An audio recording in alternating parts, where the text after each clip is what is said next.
온도. 물체의 뜨겁고 찬 정도를 나타내는 물리량을 우리는 온도라고 합니다. 대기의 차고 더운 정도를 나타내는 것은 기온. 몸이 차고 더운 정도를 수치로 나타낸 것은 체온이죠. 그런데 온도가 음식의 맛과 식물의 성장, 그리고 인간의 생활을 좌우한다는 사실을 알고 계십니까? 최적의 맛과 최적의 생활, 최적의 성장을 위한 온도는 따로 있습니다. 지금부터 신비한 온도 과학의 세계가 펼쳐집니다.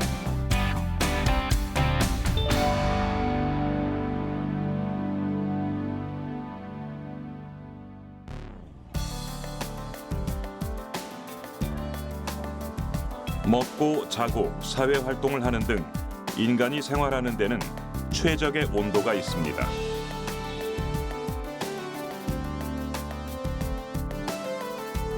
먼저 평소 생활하기에 적절한 실내 온도는 18도에서 20도. 다소 춥다고 느낄 수도 있지만 옷을 입었을 때 몸에서 느끼는 온도는 더 올라가기 때문에 18도에서 20도가 적절합니다. 하지만 어린이와 노약자의 경우엔 일반적인 실내보다 조금 더 높은 20도에서 23도 정도가 적정 온도라고 합니다. 그렇다면 적정 수면 온도는 어떻게 될까요? 수면은 신체 컨디션과 직결되는 데다 수면 부족이 이어질 경우 만성 피로와 두통이 동반되고 심한 경우 우울증까지 오기 때문에 우리 생활에서 매우 중요한 부분을 차지하는데요. 특히 수면 시에도 체온을 잘 유지해 주어야 질병에 걸릴 확률이 낮아진다고 합니다. 최적의 수면 온도는 여러 가지 의견들이 있습니다. 그래서 여름에는 한 20도 전후, 겨울에는 한 15도 전후로 알려져 있는데 사실은 이거보다 더 중요한 것은 침상 내의 온도가 제일 중요합니다. 그래서 바닥에 이불을 깔고 이불을 덮었을 때 몸이 위치하는 그 중간에 있는 온도가 한 33도 정도 유지할 때가 가장 적절한 수면 온도로 알려져 있습니다. 그렇다면 하루 종일 쌓인 온몸의 노폐물은 물론 피로와 스트레스까지 말끔히 씻어주는 목욕물의 온도는 어떻게 될까요?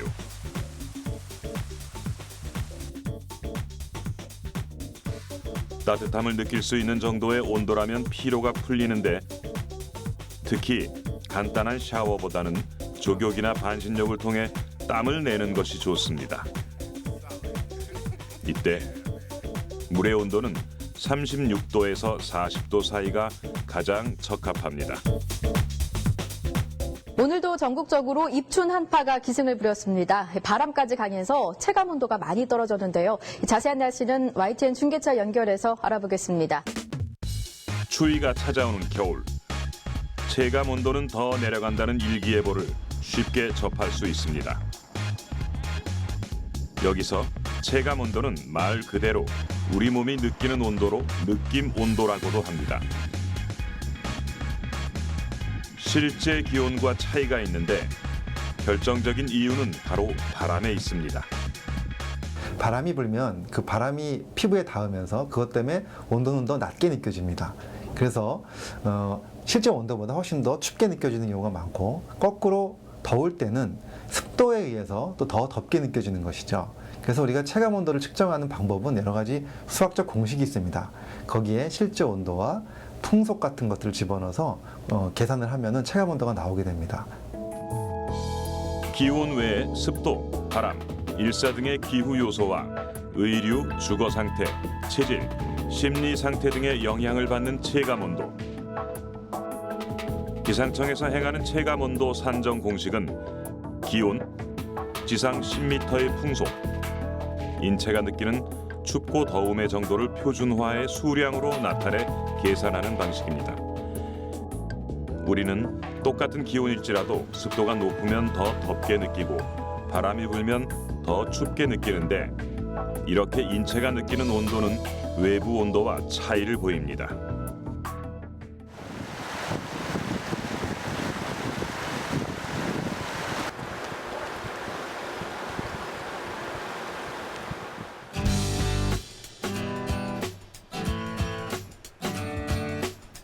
이렇듯 우리 생활에 큰 영향을 미치는 온도, 특히 안식을 제공하는 집의 온도는 편안한 생활과 직결될 만큼 중요한데요. 외부와 실내의 온도차가 큰 겨울. 따뜻하고 쾌적한 실내 온도 유지를 위해 난방비로 많은 금액을 쓰게 되는 게 보통입니다. 그런데 화석 연료를 크게 사용하지 않고도 실내 온도를 따뜻하게 유지하는 특성을 지닌 건물이 있습니다. 바로 에너지 제로 하우스라고도 불리는 패시브 하우스인데요. 패시브 하우스는 91년 독일에서 출발했습니다.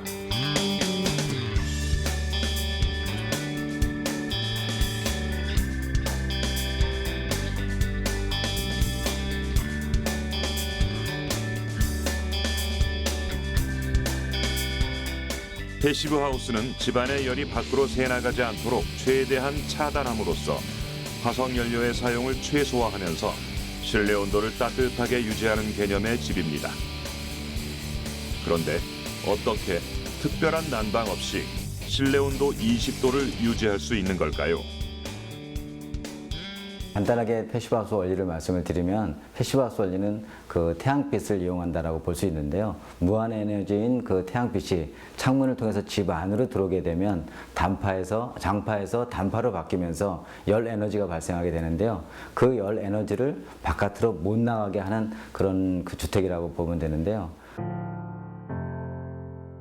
국내 단열 기준의 약 3배를 강화한 고단열, 고기밀 아르곤과 클립톤 가스를 충전한 고성능의 3중 유리 시스템 창. 여름의 일사량을 차단하는 외부 차양 장치, 또 외부의 신선한 공기를 들여오고 내부의 공기를 내보내면서 온도를 교환하는 열 교환 환기 장치. 이 5가지 요소의 기술이 접목된 것이 바로 패시브 하우스입니다. 패시브 하우스는 일반 주택과 비교해 외부에 의한 내부 온도 변화가 거의 없다는 것이 가장 큰 장점으로 꼽힙니다.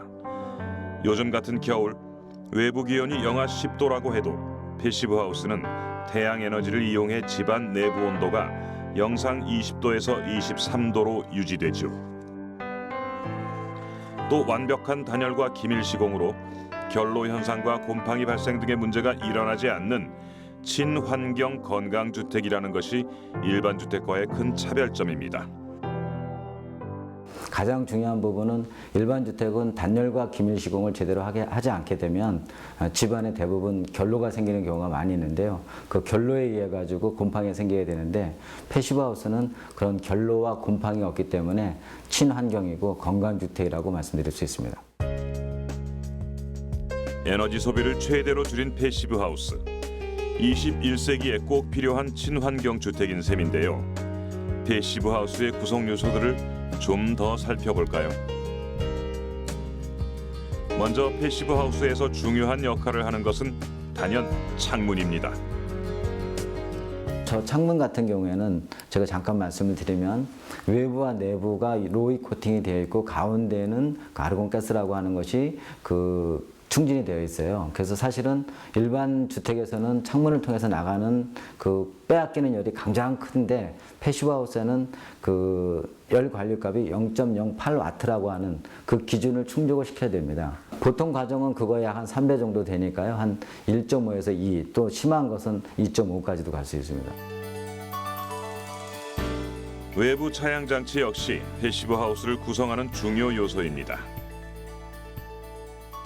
이 전동식의 외부 차양 장치는 여름에 외부에서 태양광이 들어오는 것을 75%까지 차단하는 효과가 있습니다. 여름에는 내려서 쓰고 겨울에는 올려서 외부의 태양빛을 최대한 끌어들여 열 에너지를 쓸 수 있도록 하는 장치죠. 일반적으로 패시브 하우스는 남쪽에 창문을 크게 제작하는데 여름의 경우 창의 크기 때문에 내부 온도가 올라갈 수 있어 외부 열을 차단하는 외부 차양 장치가 필수입니다.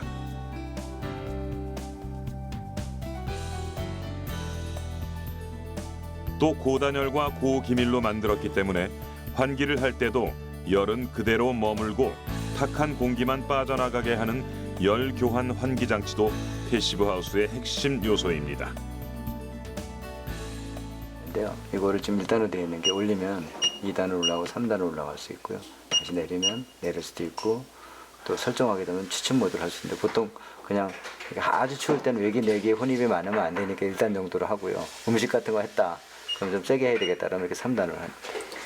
이 위에 지금 지붕에 있는 태양광을 전기를 생산하고 소비한 거를 보여주는 월패드입니다. 예.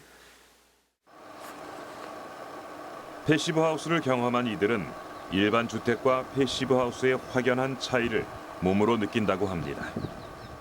제가 지금 체류했던 기간이 굉장히 추웠던 기간인데 일단 한번 보온이 되고 나면 일단 뭐 가온을 한 후에는 저희들이 외출을 하고 나갔다가 몇 시간 있다 들어와도 일단 그 실내 공기가 거의 변화가 없습니다. 온도가 그 온도를 그대로 유지하고 있기 때문에 굉장히 쾌적하고요. 일반 가옥일 경우에는 온도 변화가 상당히 심하거든요.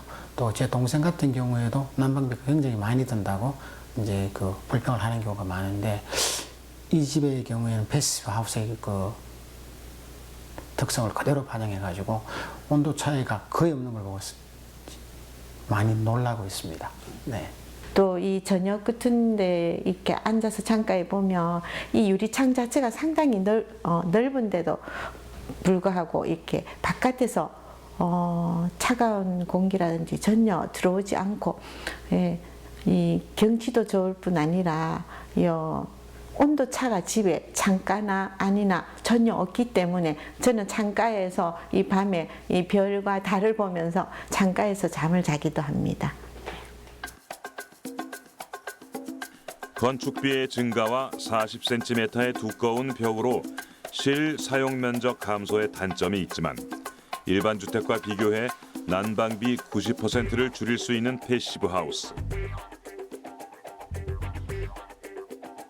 특히 에너지 절약은 물론 인간 생활의 중요한 요소인 쾌적한 실내 온도를 변함없이 유지한다는 점에서 패시브 하우스는 향후 가장 각광받는 건축물이 될 것으로 보입니다.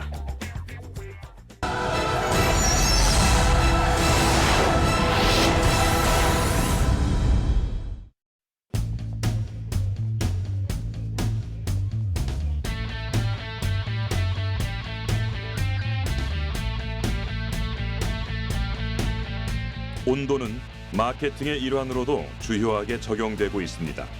한겨울이 아니더라도 10도 이상 일교차가 벌어지는 날에는 전기 매트, 전기 방석, 온풍기 등 난방 가전이 많이 팔리는데요. 특히 백화점에서는 의류, 화장품, 식품 등의 매장별로 온도를 다르게 맞추기까지 하는데요.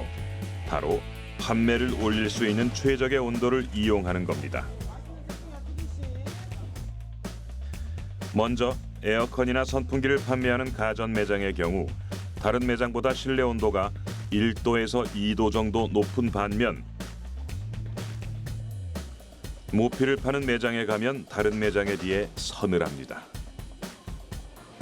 식품 매장도 일반 매장에 비해 실내 온도를 약간 낮추는 전략을 이용합니다.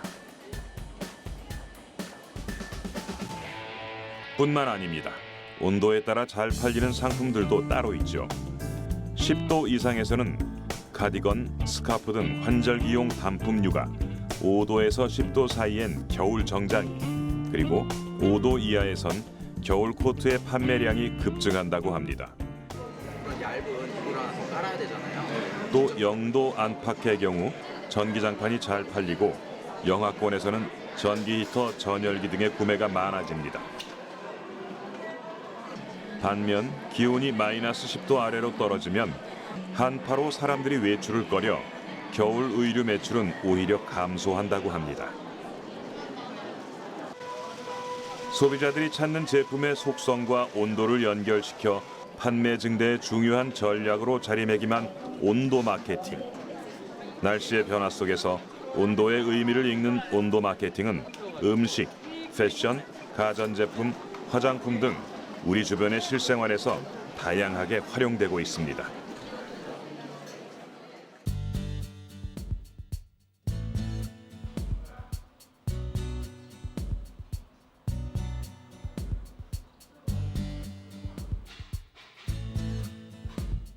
같은 음식도 더 맛있게 즐길 수 있는 적정 온도가 있습니다. 온도에 따라 재료의 식감과 맛이 달라지기 때문에 각 요리에 맞는 맛있는 온도를 맞춰야 하는 건데요. 예를 들어 볼까요? 먼저 대부분의 사람들이 무조건 차갑게 마셔야 한다고 알고 있는 아이스 커피는 4도가 적당합니다. 목으로 넘길 때의 시원함과 커피의 그윽한 향이 가장 잘 느껴지는 온도가 4도이기 때문이죠. 사골과 도가니 등 소의 여러 부위를 함께 넣고 오랜 시간 푹 끓이는 설렁탕은 75도에서 80도에서 가장 맛있게 즐길 수 있습니다. 특히 뜨거운 국물에 밥을 말아 즐기는 특징상 높은 온도를 오랫동안 유지하는 것이 중요하죠. 보통 설렁탕 식당에서 열 보존율이 높은 뚝배기에 설렁탕을 담아 내오는 이유가 바로 여기에 있습니다.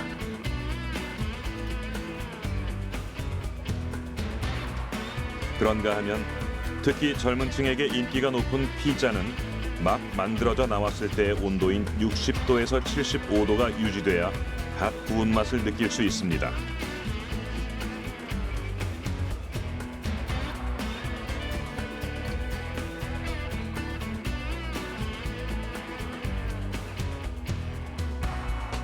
채소와 햄 등을 잘게 썰어 볶은 밥을 오믈렛으로 싼 요리 오므라이스.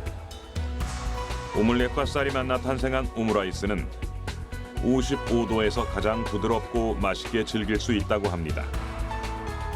이를 위해 오므라이스를 만드는 주방에서는 반드시 거쳐야 할 절차가 있다는데요.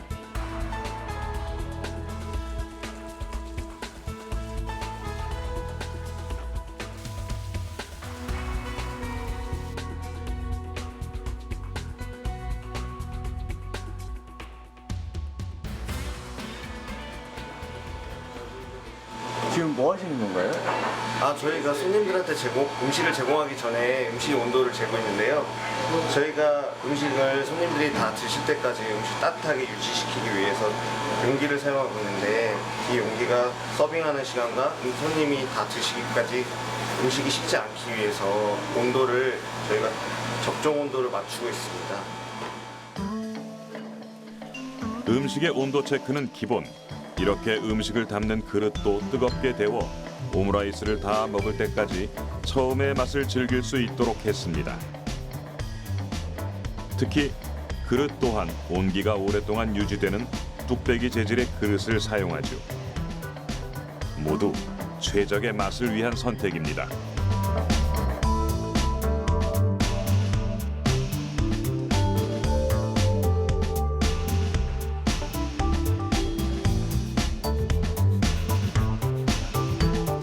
기름기를 뺀 담백한 돼지고기에 김치를 얹어 먹는 보쌈. 보쌈고기가 가장 맛있는 온도는 60도에서 65도 정도입니다.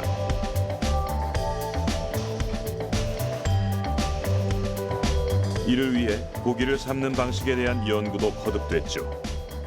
저희가 가마솥을 이용한 이유는요. 예전에는 일반 냄비를 사용해서 고기를 삶아서 제공을 했었는데 가마솥을 이용해서 고기를 삶으니까 예전 그 가마솥이 가지고 있는 특성 중에 그 두께감하고 철분으로 이루어진 성분 때문에 고기를 삶았을 때 그 고기 맛이 그 열 전도율이 유지되면서 고기의 맛이 훨씬 좋아지는 부분을 테스트를 통해서 도출을 했습니다. 그래서 이번에 리뉴얼을 하면서 가마솥을 적용을 하게 되었습니다. 이렇게 가마솥에서 삶아진 고기는 너무 뜨거워지거나 너무 차갑게 식어도 고기 본연의 쫄깃한 식감과 육즙을 느끼기 어려워집니다. 때문에 보쌈 고기가 가장 맛있는 60도에서 65도의 온도를 유지하기 위해 열 전도율과 열 보존율이 높은 옥도를 활용하기도 합니다.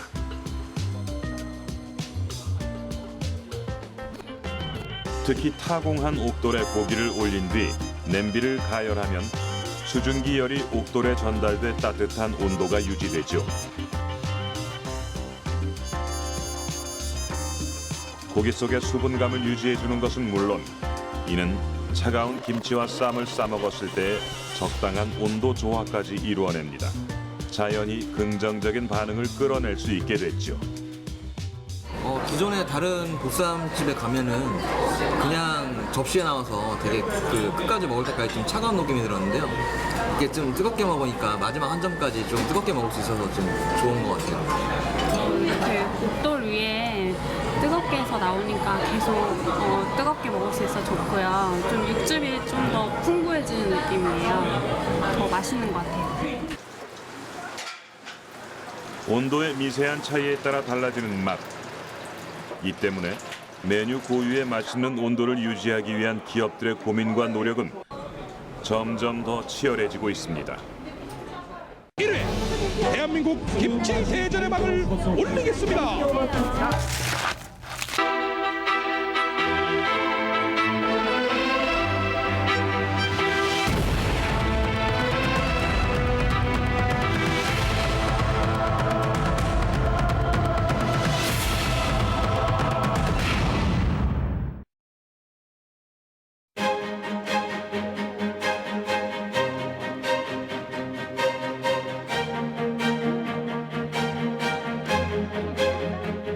지난해 유네스코 인류무형문화유산으로 등재된 김장문화. 예부터 한국인의 밥상에 빠지지 않는 김치는 맛은 물론 영양까지 뛰어난 명실공히 대한민국 대표 음식입니다. 특히 미국의 영부인 미셸 오바마와 호주 출신의 유명 영화배우 휴 잭맨도 반하게 한 김치는 우리의 전통 음식에서 세계의 음식으로 비상하고 있는데요. 그렇다면 김치를 가장 맛있게 숙성시키는 온도와 보관 온도는 몇 도일까요?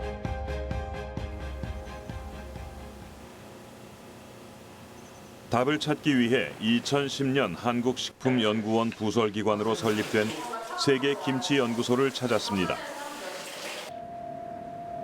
김치와 관련된 연구 개발이 과학적이고 종합적으로 이루어지는 곳이죠. 먼저 김치의 숙성 온도부터 알아보았습니다.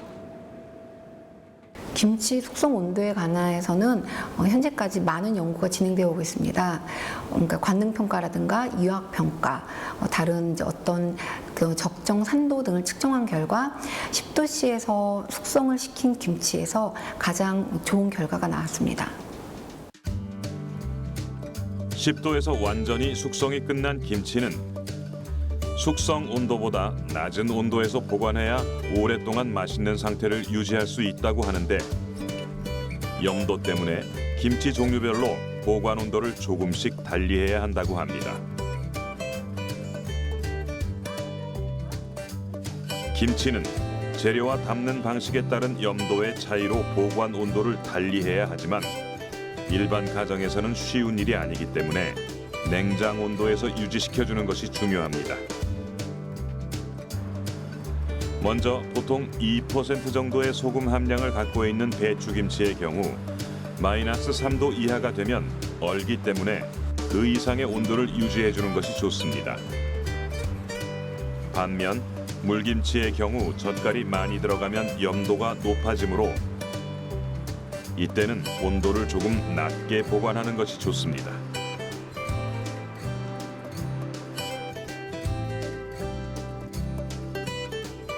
과거엔 김치를 넣은 독을 땅에 묻어 보관했는데요.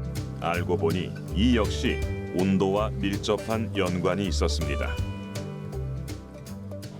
일반적으로 김치 냉장고가 마이너스 1도에서 7도를 많이 사용들 하고 계시는데 그 김치 장독대를 땅에 묻는 원리도 그 온도와 같은 그 레인지 안에 들어가 있습니다. 또한 그 김치 장독대 안에서 김치를 꽉 채워서 넣는 형태도 일반 냉장고와는 달리 김치 냉장고에는 김치 용지가 꽉 차게 들어가 있고요.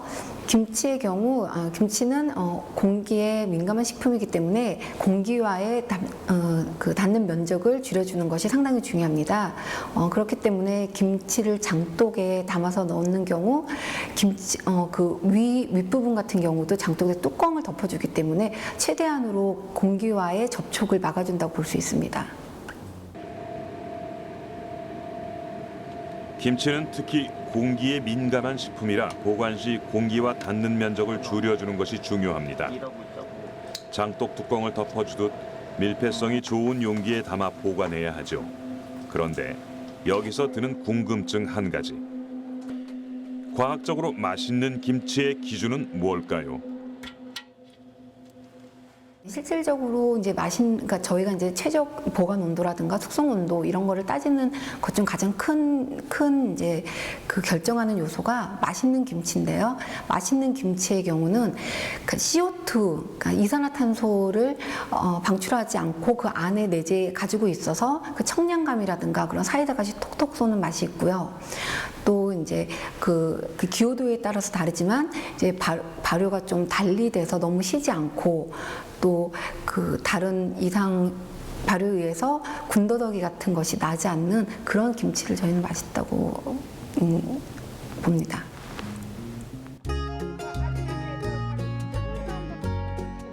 김치의 맛을 위해 일반 가정에서는 온도 변화를 많이 주는 것이 좋지 않다고 합니다.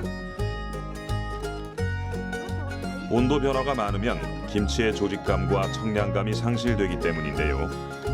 적정 온도에서 숙성, 보관시키고 밀폐 용기를 사용해 이산화탄소를 김치 내부에서 잡아주는 것. 최적의 김치 맛을 유지하는 가장 중요한 요소입니다.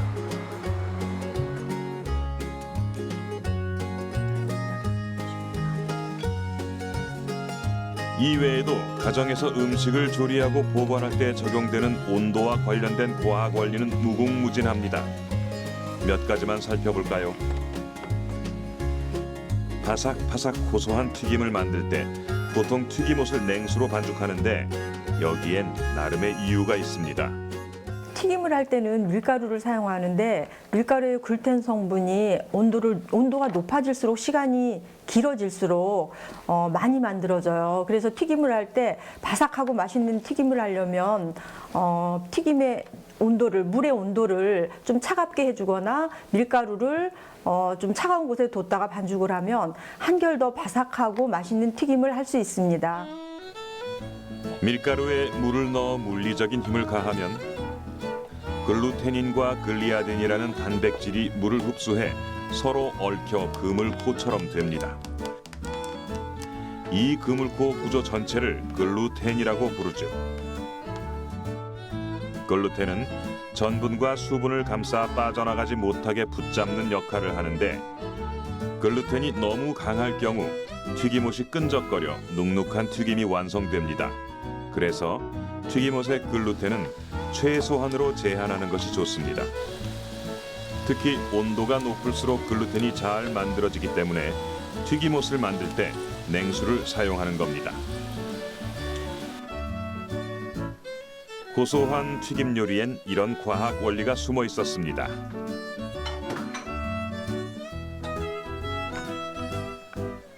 두 번째, 일반적으로 과일은 차가워야 더 맛있는데 그 이유는 뭘까요?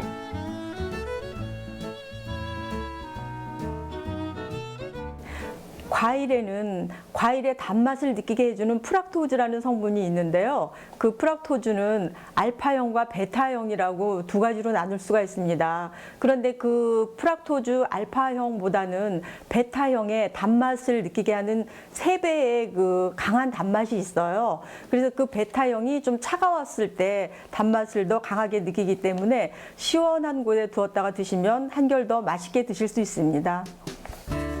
과일에 함유된 과당 중 강한 단맛을 내는 베타형은 온도가 낮을 때 증가하기 때문에 과일은 차가울 때 더 단 것이죠. 냉장고가 없었던 시절, 조상들은 과일을 우물이나 강물에 담가 차갑게 해서 먹었는데 과일은 차갑게 하면 단맛이 강해진다는 사실을 경험으로 체득했기 때문이 아닐까요? 한국인은 밥심으로 산다는 말이 있습니다.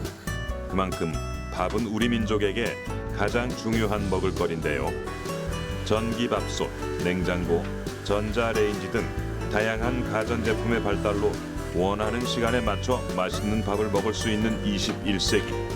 그렇다면 보온, 냉장, 냉동 중 밥을 가장 맛있게 보관하는 방법은 무엇일까요? 밥을 가장 맛있게 보관할 수 있는 방법은 첫째는 냉동 보관이고요. 둘째는 냉장 보관, 셋째는 전기밥솥입니다. 냉동 보관을 하실 때는 랩에 한 1cm 정도 두께로 싸셔서 보관을 해두시면 전자레인지에 데우실 때 골고루 녹기 때문에 갓 지은 밥처럼 아주 맛있게 드실 수 있습니다.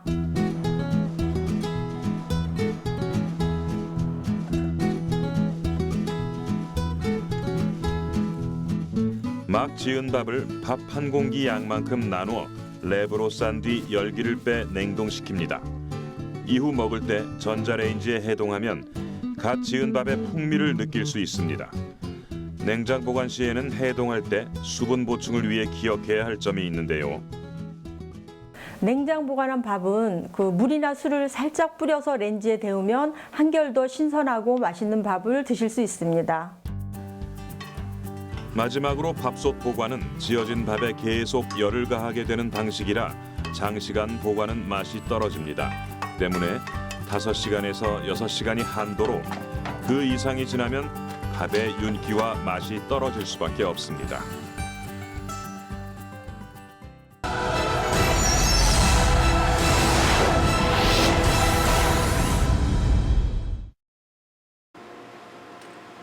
(35억 년) 전부터 지구 바닷속에 살고 있는 짙은 초록색의 미세조류 스피룰리나를 아십니까? 스피룰리나는 식물성 플랑크톤의 일종으로 칼슘은 우유의 10배, 철분은 시금치의 50배, 단백질은 달걀의 5배로 영양소가 풍부해 건강식품은 물론 우주인의 비상식량으로도 활용되고 있습니다. 일단 여러 가지 이제 카테고리가 있는데 첫 번째는 의학 원료로 쓸 수 있고요. 그다음에 바이오 디젤이라고 해서 지금 다른 이제 연구 쪽에서도 많이 연구가 돼 있고, 그다음에 식품, 그다음에 건강기능식품 원료로서 지금 4가지 카테고리를 저희가 이 스피루리나를 갖고 이제 사용할 수가 있습니다. 식품 분야에서는 현재 식약청에서 4가지 기능성을 고시했습니다. 첫째, 항산화. 둘째, 피부 건강. 셋째, 혈중 콜레스테롤 수치 개선. 그리고 넷째, 면역력 증진 개선입니다. 이렇듯 스피룰리나는 건강기능식품의 원료로 각광받고 있습니다.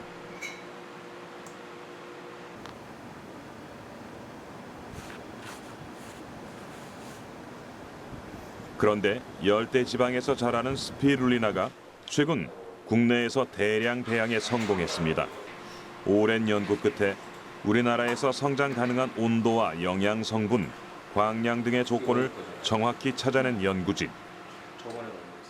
네, 배양법은 노지랑 저희랑 인공 광배양 시스템이랑 가장 큰 차이점은 없습니다. 온도도 25도 이상. 그리고 저희 같은 경우는 온도를 좀 더 올렸습니다. 32도에 35도 정도 되는데, 그 이유는 저희가 뭐 특허에도 얘기를 했지만은 이 스피루리나가 온도 조건이 좀 더 상승하게 되면 아무래도 좀 더 빠르게 또 성장하는 그런 최적의 조건 저희가 찾았습니다. 그래서 기존에는 25도고 저희가 찾았던 최적의 방법은 32도에서 35도 정도를 항상 1년 내내 유지를 하고요. 그리고 바다다 보니까 아무래도 염분이 좀 있습니다. 그래서 저희도 최적의 pH 조건이 약 한 10 정도에서 저희가 조절을 해서 하고 있습니다.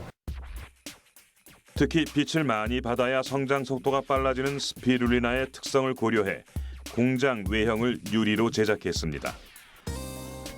노지에서 배양하는 조건보다 나은 최적의 환경을 구축해 배양을 하고 있는 겁니다. 스피룰리나는 대부분 노지에서 생산하기 때문에 일일이 상품 가치성을 조절하기 어려운 것이 현실입니다. 반면 이렇게 광배양 시스템으로 배양하면 단계별 설정을 통해 상품 가치성을 높일 수 있는 특징이 있죠. 일반 배양과 인공 광배양 시스템의 가장 큰 차별점입니다.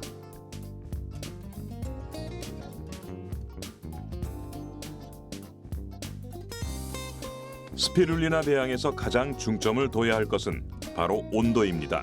때문에 배양실 온도는 여름철엔 32도를 넘지 않도록 유지하고 겨울철에는 25도 미만으로 떨어지지 않도록 유지하고 있습니다. 수온이 30도에서 35도로 높고 일조량이 많은 열대지방에서 자라는 스피룰리나, 그 생성 과정이 궁금합니다. 저희 같은 경우는 이러한 랩 스케일에서 스피루리나를 작은 소규모로 이제 배양을 합니다. 그리고 그 배양된 그러한 것들을 이러한 큰 대규모 배양관에 옮길 때는 그거 자체가 이제 저희가 접종이라는 그런 단계가 있는데, 이러한 배지 성분에다가 저희가 인위적으로 랩 스케일에서 키웠던 배지 그러한 스피루리나를 종균이라고 해서 종균을 거기다가 저희가 접종을 하면은 그 상태에서 저 농도가 이제 스피루리나가 이제 생성이 되는데, 그게 시간에 따라서 점점 이러한 스피루리나가 성장을 통해서 색이 점점 짙어지면서 스피루리나가 배양할 수 있는 그러한 시스템이라고 설명드릴 수 있을 것 같습니다.